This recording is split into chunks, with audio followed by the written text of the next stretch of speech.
चाचा जी प्लीज इस बारे में विस्तार से बताइए ना। अच्छा ठीक है।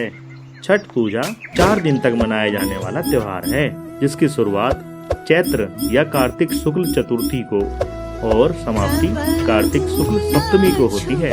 पहला दिन होता है नहाए खाए। इस दिन घर की और खुद की अच्छे से साफ सफाई की जाती है। व्रती इस दिन नाखून वगैरह को अच्छी तरह से काटकर स्वच्छ जल से अच्छी तरह बालों को धोते हुए स्नान करते हैं। इस दिन व्रती केवल एक बार खाना खाते हैं, जिसमें कद्दू की सब्जी, चने की दाल और अरवा चावल का प्रयोग करते हैं। खाना भी केले के पत्ते पर खाया जाता है। तली हुई पूरियां, पराठे, सब्जियां आदि ये सब नहीं खाते हैं। खाना भी सबसे पहले व्रती खाते हैं, बाद में परिवार के अन्य सदस्य।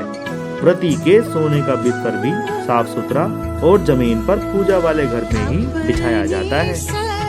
वाह चाचा जी, कितने नियम और व्यवस्था है इस त्योहार में। चाचा जी आगे भी बताइए ना, और क्या क्या होता है इस त्योहार में। दूसरा दिन कहलाता है खरना या फिर लोहंडा, जो कि चैत्र या कार्तिक महीने की पंचमी को मनाया जाता है।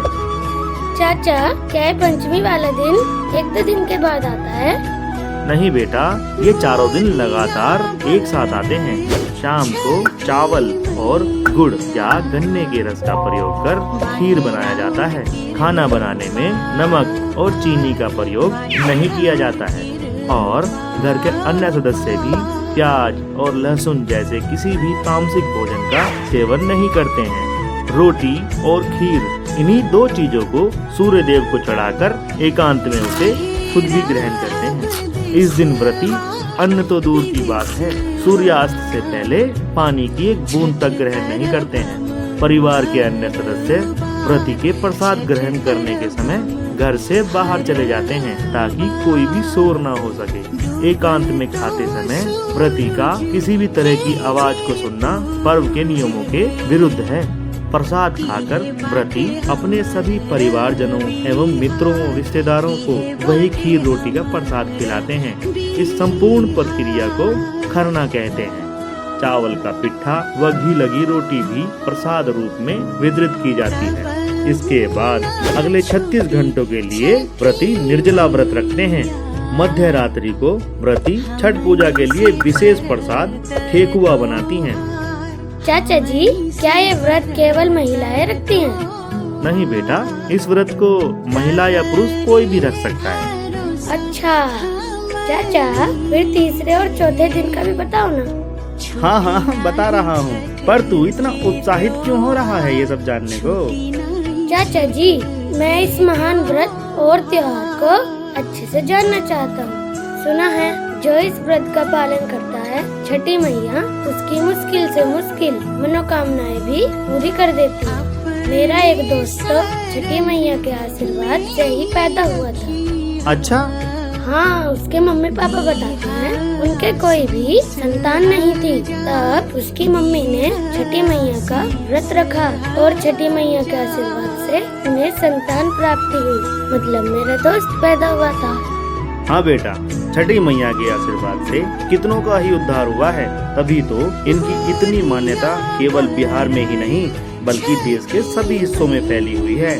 और ये त्योहार केवल एक धर्म या जाति तक सीमित नहीं है, बल्कि इसे सभी धर्मों और जातियों के लोग मनाते हैं और पूजा करते हैं और छठी मैया का आशीर्वाद पाते हैं। चाचा जी आगे भी बताइए ना कि तीसरे दिन व्रती क्या करते हैं।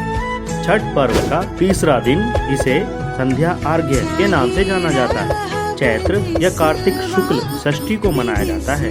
छठ पूजा के लिए विशेष प्रसाद जैसे ठेकुआ, चावल के लड्डू जिसे केचवनिया भी कहा जाता है, बनाया जाता है। छठ पूजा के लिए एक सूप में नारियल, 5 प्रकार के फल और पूजा का अन्य सामान लेकर एक बांस की बनी हुई टोकरी जिसे दौरा कहते हैं में रख कर घर में पूजा अर्चना करने के बाद घर का पुरुष अपने हाथ से उठाकर अपने सर के ऊपर रखकर छठ घाट पर ले जाता है।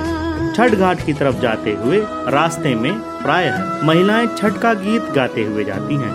सूर्यास्त से कुछ समय पहले सूर्य देव की पूजा का सारा सामान लेकर घुटने भर पानी में जाकर खड़े हो जाते हैं और डूबते हुए सूर्य देव को अर्घ्य देकर 5 बार परिक्रमा करते हैं। बहुत सारे लोग घाट पर ही रात भर ठहरते हैं। वहीं कुछ लोग छठ का गीत गाते हुए सारा सामान लेकर घर आ जाते हैं और उसे देवकरी में रख देते हैं। देवकारी क्या चाचा जी? देवकरी घर में बने पूजा करने के स्थान को बोलते हैं। चाचा जी, इसके बाद क्या करते हैं? छठ पर्व का चौथा दिन कार्तिक शुक्ल सप्तमी को होता है पूसा अर्घ्य, जिसमें सुबह उगते हुए सूर्य को अर्घ्य दिया जाता है। संध्या अर्घ्य में अर्पित पकवानों को नए पकवानों से प्रतिस्थापित कर दिया जाता है, परंतु कंदमूल फल आदि वही रहते हैं। सभी नियम विधान संध्या अर्घ्य की तरह ही होते हैं। व्रती लोग इस समय पूरब की ओर मुँह कर पानी में खड़े होते हैं। वह सूर्योपासना करते हैं। पूजा अर्चना समाप्ति के बाद घाट का पूजन होता है। वहाँ उपस्थित लोगों में प्रसाद वितरण करके व्रती घर आ जाते हैं और घर पर भी सबको प्रसाद वितरण करते हैं। व्रती घर वापस आकर गांव के पीपल के पेड़, जिसको ब्रह्म बाबा कहते हैं, वहाँ जाकर पूजा करते हैं। पूजा के पश्चात व्रती कच्चे दूध का शरबत पीकर तथा थोड़ा प्रसाद खाकर व्रत पूर्ण करते हैं, जिसे पारण या पारणा कहते हैं। व्रती लोग खरना दिन से आज तक निर्जला उपवास उपरांत अब जाकर नमक युक्त भोजन करते हैं। तो ये थी छठ पूजा से संबंधित जानकारी जो तुम जानना चाहते थे।